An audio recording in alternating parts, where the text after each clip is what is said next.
Now it is time for the arms. We're going to go through and again check what we need. So we're going to have a shoulder piece right here. We are going to have a sleeve. We're going to have a sleeve interior. We're going to have a upper arm. We'll ignore the shadows just for now so we can come back to those. We're going to have a lower arm. We're going to have a bracelet, which we're going to make and then turn off on the opposing arm. And then we're going to have the hand. So first we're going to move the head over. I prefer to have my arms between the head and the body. So we're going to grab our first composite, bring it over, and we are going to create our drawings.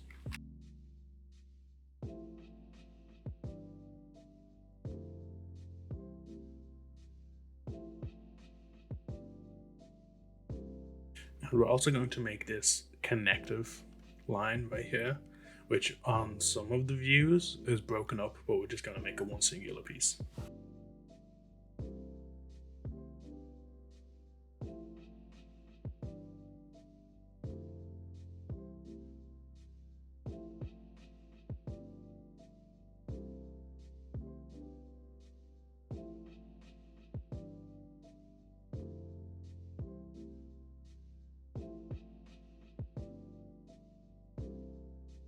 For the hand, we're actually going to copy and paste it and call it overlay.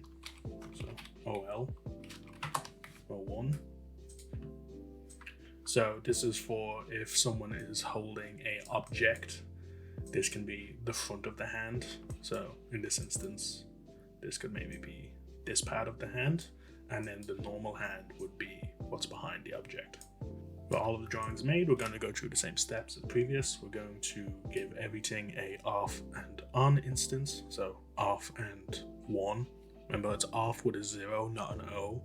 If it's a 0, it's going to go to the start of the substitution stack. And then we're going to give everything pegs.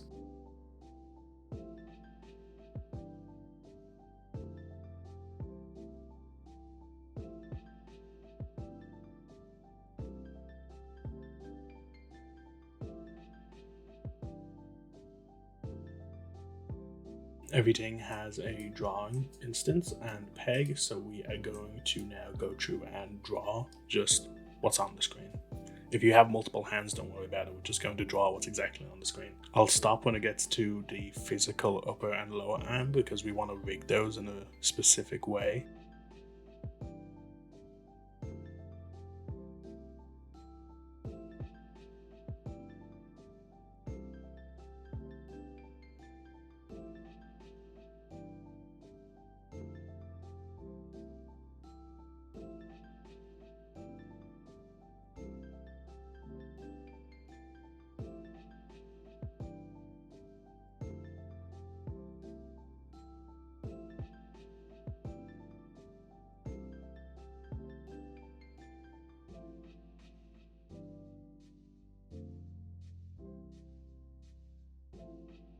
To the arms. We're going to build the arms straight. So even though this lower bit curves and there's probably a kind of bend up here, we're just going to take the bit of our reference, line it up, try and center it onto this middle circle, extend it, and then we grab it, grab this little center pivot piece, and just rotate. So that is going to be the shape of our arm. Then we can grab a point, bring it down. We want generally 3 points around a joint just to make it easier to grab. And then because this is going to be hidden, 2 points is fine. So we make it follow all the articulation circles that we made. There you go, it's round. So now we're going to take this, copy, go to the lower arm, paste, move this little white pivot back down to the center, and then rotate.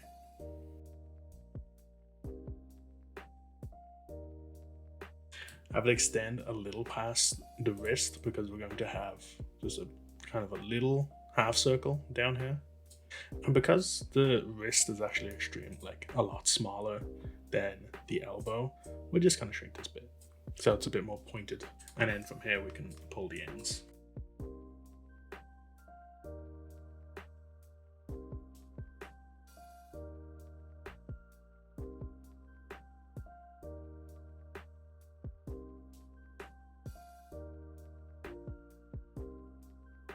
Just turn this into a group, Control G, change bracelet 01 to just bracelets, change the name of the group to bracelets group, and then inside of the group we're going to have bracelet 1 and bracelet 2.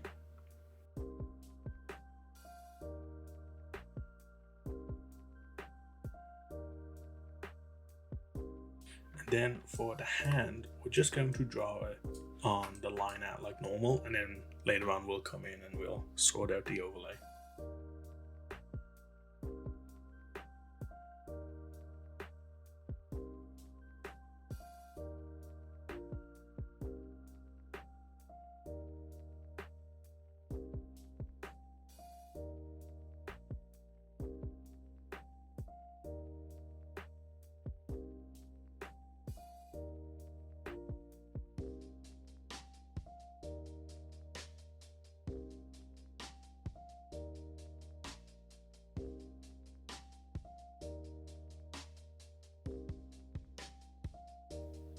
You can also pose at this point as you're making the deformers.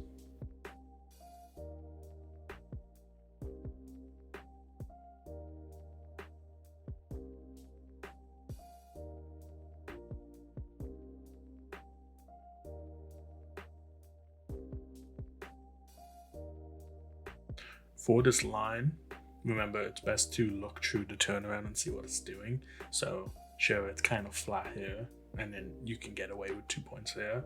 But once it reaches this point, you might need a third notch.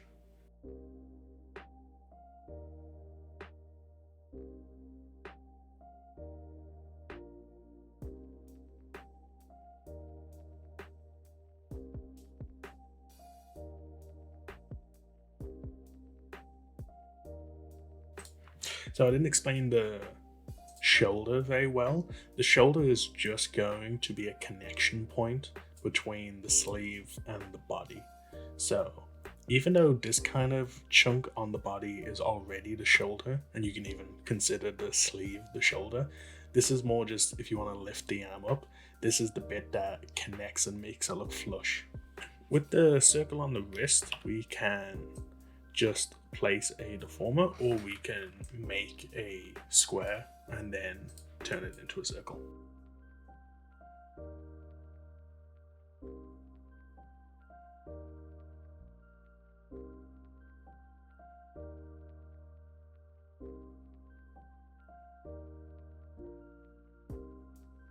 And now that everything has the instances, everything has the drawings, everything has the deformers, everything has the pegs, we can go through and add all of the extra points on anything that is using a deformer to make it more smooth.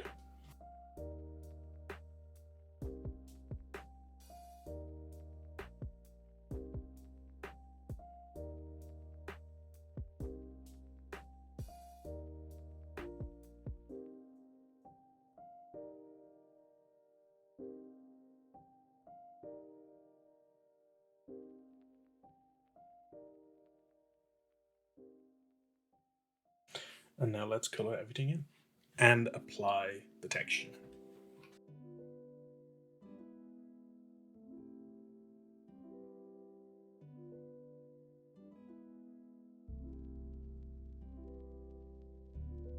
If you have these instances where you color one thing in and it's in front of another thing, the last thing you paste or draw is always going to be on top. So let's just say we want this line to be in front, we just cut it, paste it.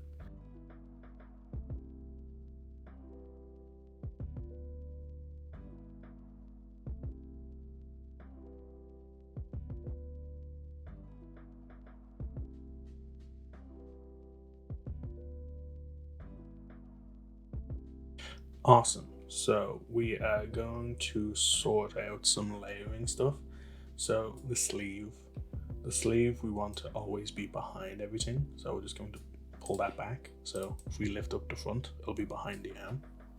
And then this little piece we want to be in front. So we can actually take the shoulder, put it into the same composite as the sleeve, and then just put the line in front. And now we get into the rigging. Nothing needs a cutter on this, so we don't have to go through with the line and the underlay again.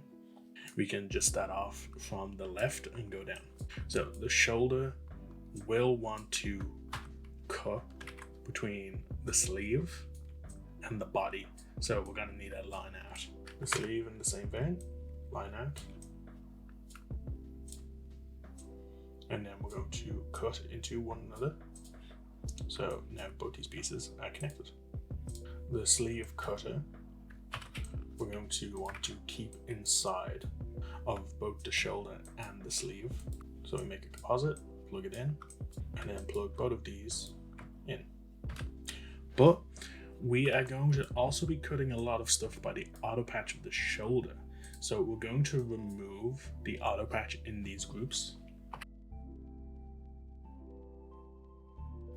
And then place them outside. And then both of these can go into the line. So now it's inside. And anti-aliasing isn't very noticeable since they're all very light colors.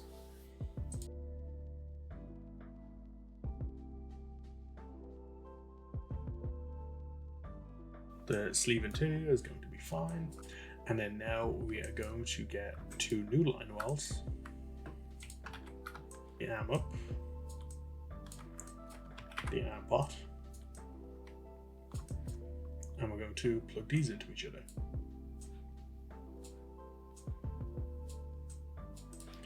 So now the flush. We're going to want one also for the lower hand.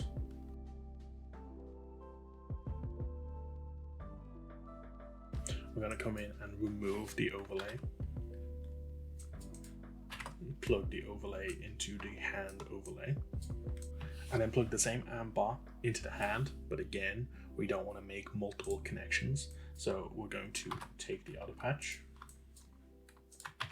plug it into the exterior, and then plug that in, and then make sure we remove the outer patch in the new group. And we're also going to want to plug the hand into an outer patch, go into the lower arm group so it's also cutting, make a composite, and plug it in. So now the hand, the wrist, and the upper arm are all connected. This is all stuff we've done already with other parts of the body, like the head, but the most important part about doing this is creating a line. So if we just nonchalantly bring this over, we're going to reset it now in a second. But if I rotate this arm, you see it's just going to vanish into the other arm. So what we're doing is taking the line out of the arm, putting it on the overlay, and then removing where the connection is. We can also make them a little more scarce near the wrist. And then we can do the same for the upper arm.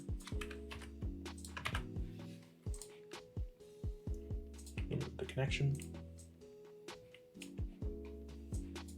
Upper arm doesn't really matter because you're never going to really see it. So now, if we were to take our pivot, put it in place, and rotate, we'd have this automatic line that is like the crease in your arm. So this is implying that her main arm is in the front and her forearm is in the back. So it's facing towards her. And then if we bring it forward in Z depth, now it's facing towards us. And lastly, for the rigging down here, we're going to do our bracelets. For the bracelets, we're going to have an overlay and a line out. We're going to plug them in. It's okay if both of them go into the same two, but this bracelet is going to want to be in front of the hand, and the line out is going to want to be behind the arm. So if we take the bracelet, take the line out, put it on the overlay, and then remove the back using the cutter tool. So if we hold T and then just hold down and slice away, letting go of the mouse but not T, you can make the selection and then hit delete. So now the bracelet is in front of the arm and behind the arm. You will get an issue if it comes down and starts passing the hand.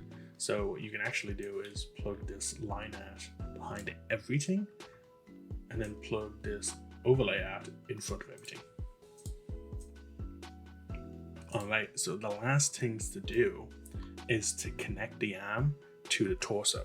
We're not going to do that just yet because we're going to want to push stuff in Z-depth. So we're going to figure out the peg hierarchy first, and then we'll make the connection. So this one's easy. Everything goes up to the shoulder. This one is just going to be called arm all O1 peg. That's going to connect to the sleeve. So we're going to make a new peg for the sleeve. And we can actually bring both things connected to the sleeve down and plug them into the base peg. Then the arm up is going to get its own peg. Plug that into the sleeve peg. The arm bot, going to get its own peg. Bring it up, plug it into the arm up.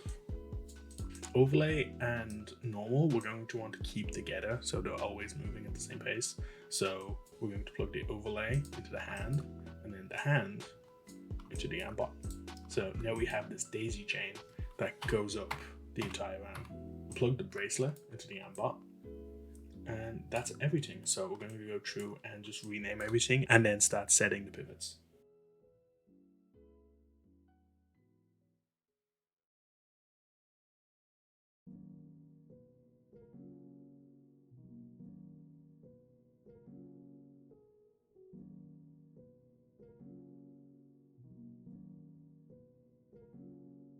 And then when we're placing this elbow joint, we want to make sure it goes on the articulation circle that we made. So we get a nice, perfect rotation.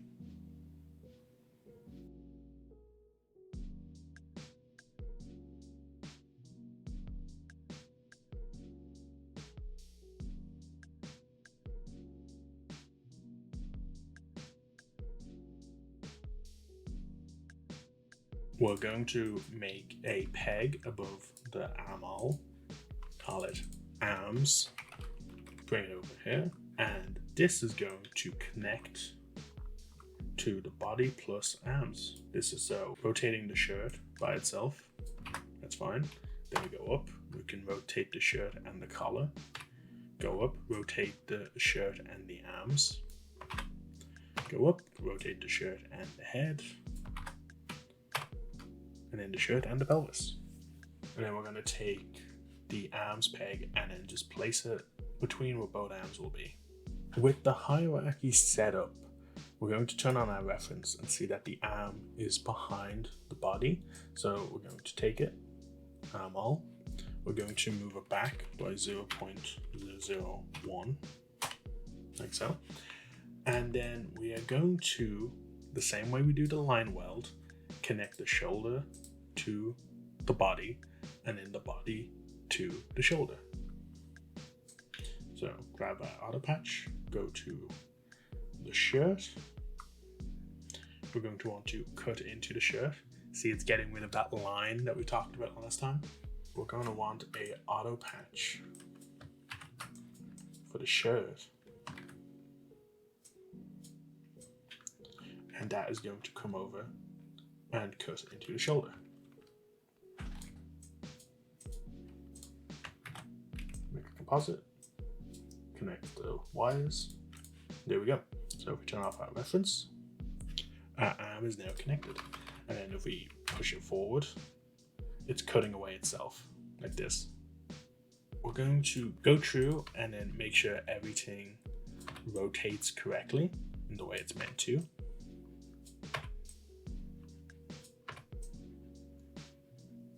So actually, I don't know if it's a good idea to move this line when the arm moves. So we're going to reset everything and connect the sleeve line to the armhole. So now if we rotate this, it'll stay in place. That is the arm done. We can grab it Move it over. Make sure it all lines up. I think it's pretty even. Make a giant backdrop. Call this arms. We can hit it with a orange. And then we can select everything and then give this its own backdrop, because we kind of want to make sure that the arm is isolated. It's not like these small pieces that are inside this large backdrop. It should have its own backdrop. And then we can use that to just scale everything. Call this arm 01. Give it a color. We can settle for a lighter orange. Now we have arm 01. That is the arm made. We don't have to go through and isolate each of the groups specifically. They're fine. It's such a small mesh of nodes that you don't really need to discern what's what. You're going to know the shoulder's over here, the arm is over here. The one thing I will say, do whatever hand overlay works best for you, because actually thinking about it, I think this might be better as a underlay.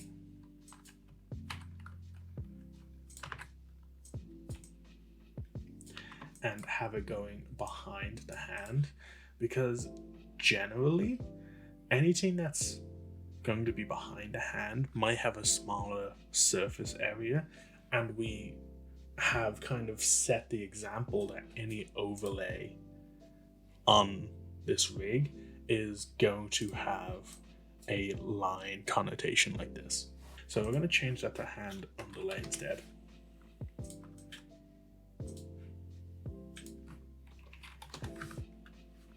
And that's the arm done. Now that the arm is done, we're going to go and do the legs. The legs will be exactly the same as we done previously. The only difference is going to be the feet. So I am going to speed up pretty much nearly every step that we've already done at least 3 times by now. And then when I get down to anything that needs attention or anything specific like the feet, we're going to go talk about that. So enjoy the sped up footage.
For the feet, we're not going to do substitutions like we're doing for the hands. We're going to actually make this fully pliable.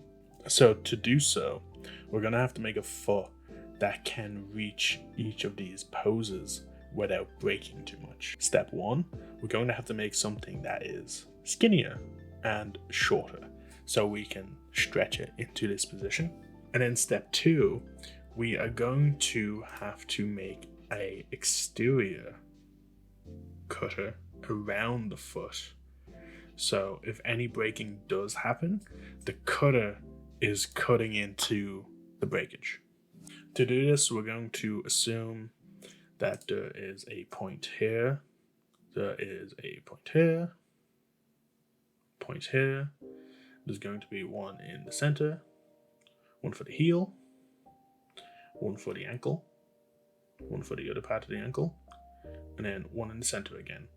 So that's going to be 8 points. We'll start off going down. Because the top left point will always be the kind of broken handle that behind, so it's always going to be the one kind of hidden behind the ankle.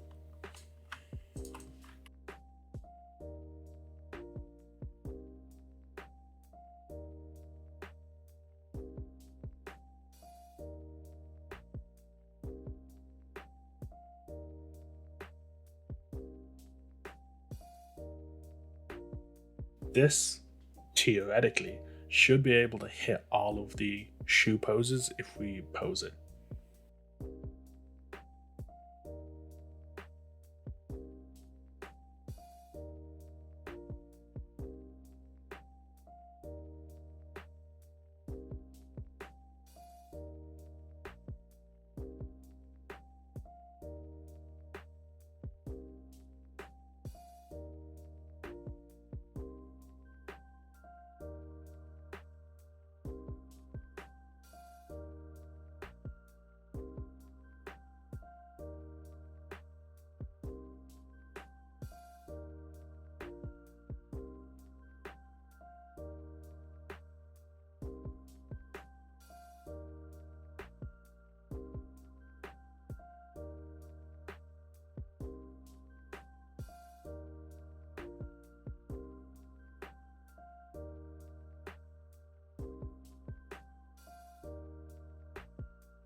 And I'm back. So we're going to start off with just doing the leg first, and then we'll go into the shoe. For the upper leg, we are going to get our toolkit, get ourselves a line weld, and plug it in. Take a line weld, also plug it into the leg lower, and then we can connect these two. Now, we need the leg upper to connect to the body. So we're going to remove its first outer patch, plug it in outside, and then this is going to go into our pelvis that we set up. And then same thing with our pelvis. So we're going to go into the outer patch, going to go into the line weld, composite, plug it in.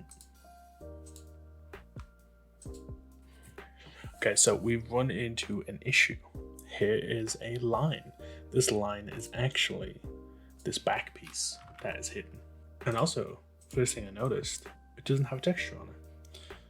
So we're going to solve that by turning it bumpy, editing the gradient, stretching it. There you go, it's got a texture. And we can do a solution to cut this away, or more simply, we only need this back piece to be up here because that's where the cutter is. We can just completely remove it. So it's only up here. There you go, problem solved. Once you connect stuff like this, you can also start to notice where lines don't really connect properly. So there you go, you can go try and fix it. Let me just check if this rotates. Great. So we're going to take our line outs, paste it onto our overlays. We'll delete the bits that overlap.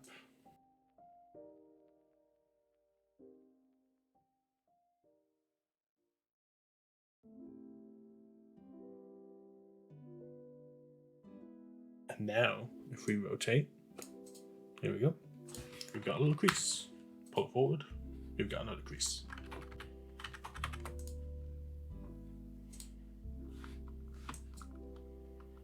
So the outer patch is done. We can go through and start applying everything else. So the cutter is going to have a line out and an underlay. plug in the line art, plug in the underlay but don't connect it, and we're going to figure out what we need. So this needs the underlay, the invisible color, which hasn't actually been applied yet. So let's apply the color, take it, put it on the underlay. This wants to cut into the cuff. So just one example, if we plug it in directly, if we cut the cuff by the cutter, it will start cutting away. What we want to do first off is place a cutter under the line, cut it by the cuff so it's only inside, and then invert it so it stays inside. Still doesn't solve the issue. So we're going to cut the underlay that is currently cutting by the leg lower, so it only stays within the leg. If we invert it and then try and pull out, it'll only stay within the leg.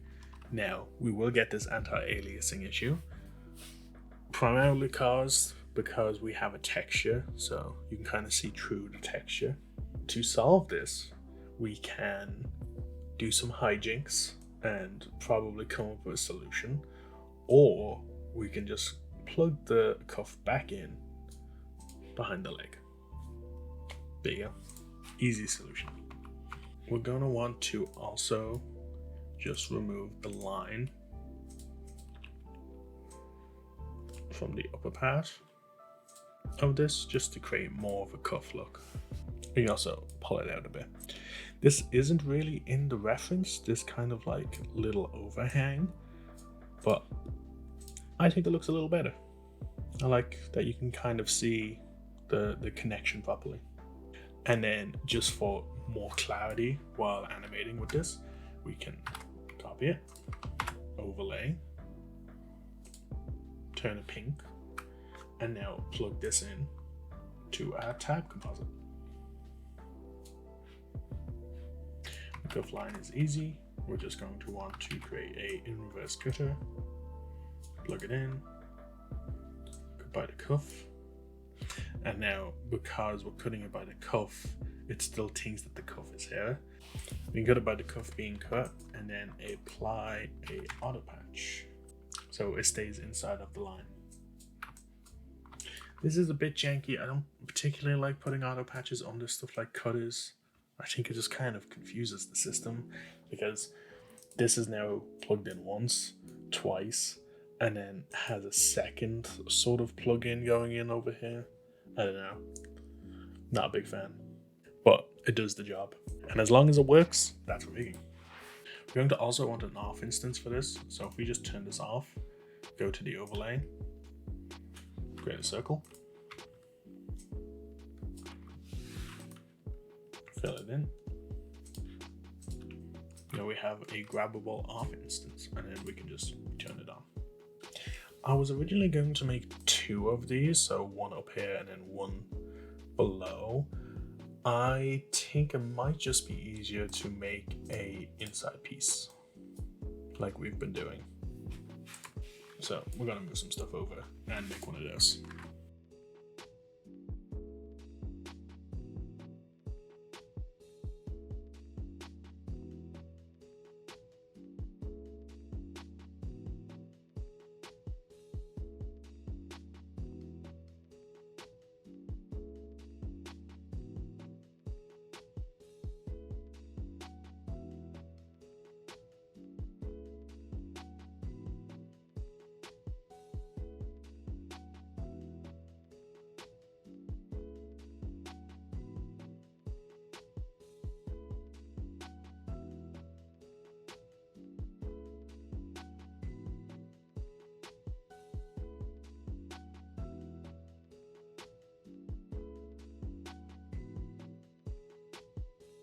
And onto the ankle. Straight away, we're going to have anti-aliasing issues if we don't separate the line and the color art of the ankle. going to plug the color art in the back of the composite and the line in front, so it's in front of everything. And then simply invert cut, because we want everything to be inside, in cut by the color art and the crease. We can actually turn these two into a composite and save ourselves a cutter. So that is the leg done. And lastly, now it's the shoe. All the shoe pieces have been drawn, but the deformers have not been placed. So I'm going to go through and place all of the deformers, give it texture, fill in the colors, and then we'll go through the posing process.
Everything is posed.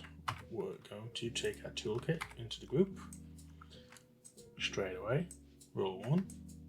We have something green, so line out, underlay, and that is going to be the ankle cutter. Plug them both in, but don't connect the underlay. The underlay is going to leave the group and come and cut the ankle. So we're actually going to move these down. Get a cutter, plug it into the top, and then cut it by the shoe, and then also have the ankle go into the group to cut the line out. But we want the line out to be inside, so invert cut. Boom. So now the line out is inside of the ankle. We can remove any of the extra lines that we don't need, which is pretty much everything aside of the one that's actually inside. Then we copy, paste, we change the color to tab, grab the ankle cutter, have it leave the group as well, and then that goes straight into the tab composite. You can actually kind of cheat with the flap, the cuff, and just delete the line. We don't need to apply a line weld to it or something. We can just pose it till it fits. The shoe itself, so if we turn off all of the transformations and then hide all of the shoes, we can grab the line, put it on the underlay, and copy and paste it again, shift it up left to put it back into place, and then just scale it, bring it out, fill it with a cutter, remove both lines, and then we're going to plug stuff in. So we're going to give it a composite. We need a underlay, a line art, and a color art.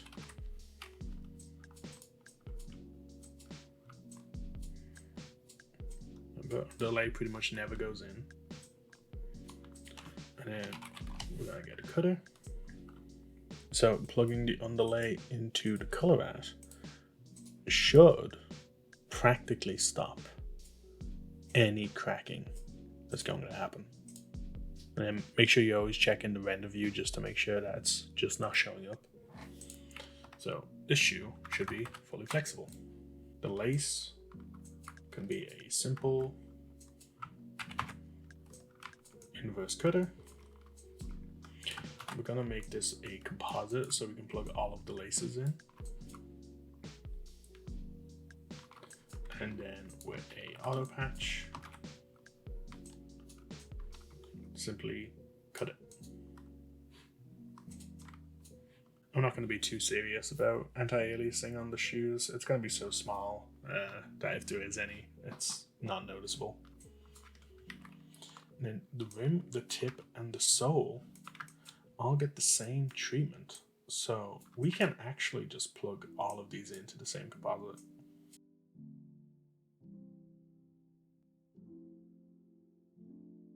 Move the rim in front of the tip, and you may notice in the design the tip actually gets lighter here. We can leave it, that's not too big of an issue, but if we actually want to hit that design, what we can do is take the rim, take the line of the rim, put it on the overlay, change the color to the color we want, which is shoe toe line.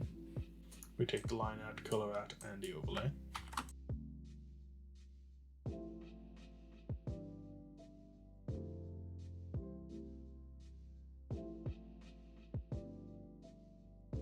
Plug them all in, and now we want the overlay color to only show up when the tip is over. So we can invert it, turn off the reference, and there you go. You will see the line behind it, so if you unplug the line, you'll start to see it, and you'll also have this little issue over here. So, two things we can do to solve that. We can take an auto patch, plug the tip in using the auto patch. There you go, solution one. And then we can cut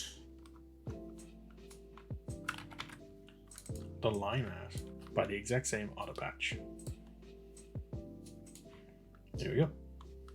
Now we're design accurate.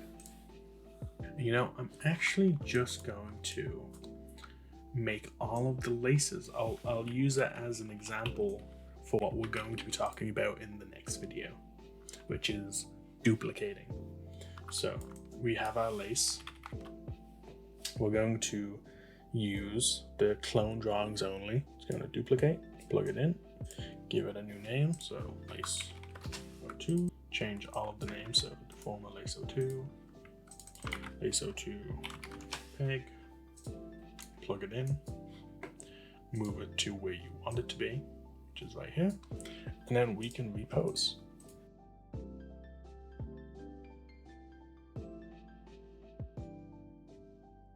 There you go. And then let's check out that anti-aliasing. Yeah, it's not an issue. It kind of looks more drastic because of the texture. Like this texture is kind of an illusion, so it's not actually like fully cutting it away, but it's perfectly fine, at least for my opinions on shoes. Like, when are you going to be looking at the tiny anti-aliasing on the shoe from like this distance, you know? You kind of choose your battles.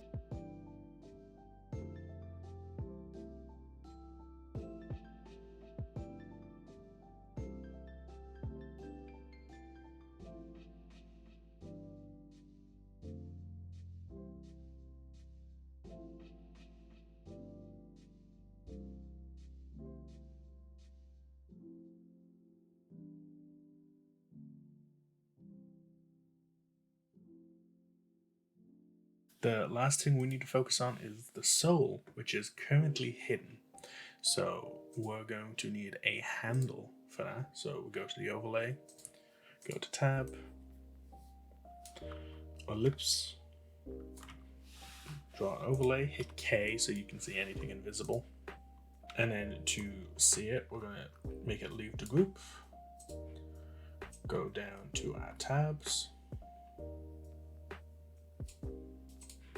And now it's visible. So you can grab the sole and bring it up.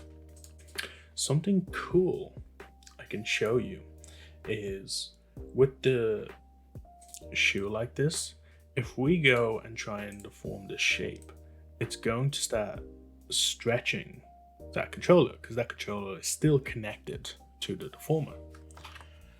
Solutions are make an entirely duplicate version and then just not connect it to the deformer, or something cooler, we can unplug it from the tab, make a duplicate, call it sole tab, plug that in to the tab composite, plug it in to the deformation, so hold Shift and Alt to make a separate entry, connect it to the same transformation switch, so it's going to the same location. It's still at this point being controlled, but we're going to make a deformation switch, plug it into that connection, go into the options, and then enable deformation 1. That means it's on, it's following the deformer. If we set it to 0, that means it's off, it's not following the deformer. So we can deform it and it won't move. We do have this issue, however, because this sole is still plugged in, but there's no nodes defining that there's no overlay. So we can make a layer selector, plug that into the original, and then in the layer selector have only line and color art. That's basically just these two combined into one node. So now, if we deform this, it's not deforming the handle, but we can still move the handle. And we're done. The only thing that's left to do is to clean up the backdrops.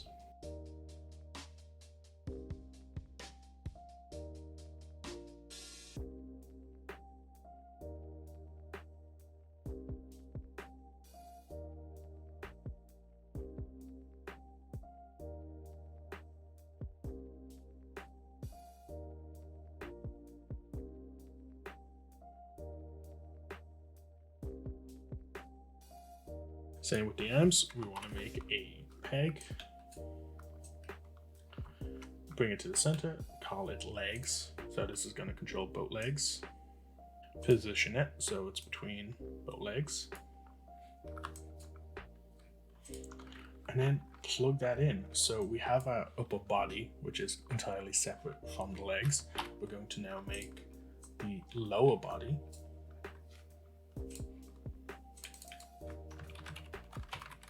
If you want your pelvis to also follow the lower body, you can have that. You can just have this go directly into the lower body. A lot of the time I've worked with people, they do prefer to have the pelvis and the legs separated. So we can connect this to the legs. We can make the next few pegs. For the end of this video, we can make the next few pegs, which is the body master.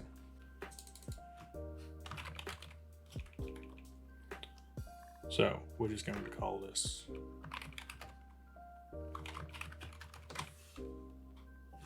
body master peg.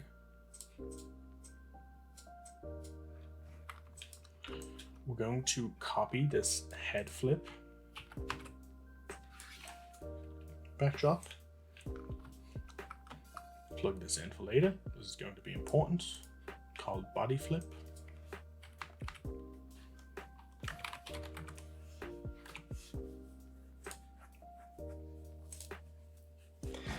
And that's the rig.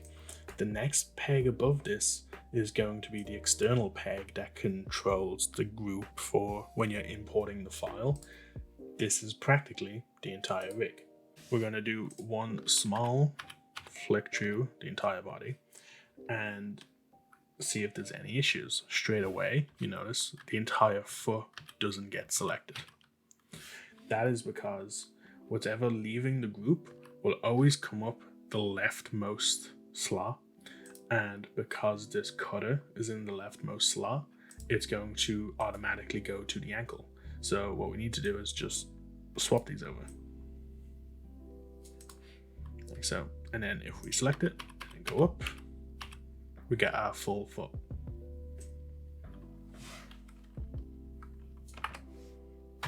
Then we get the ankle, leg, upper leg, both legs, full body.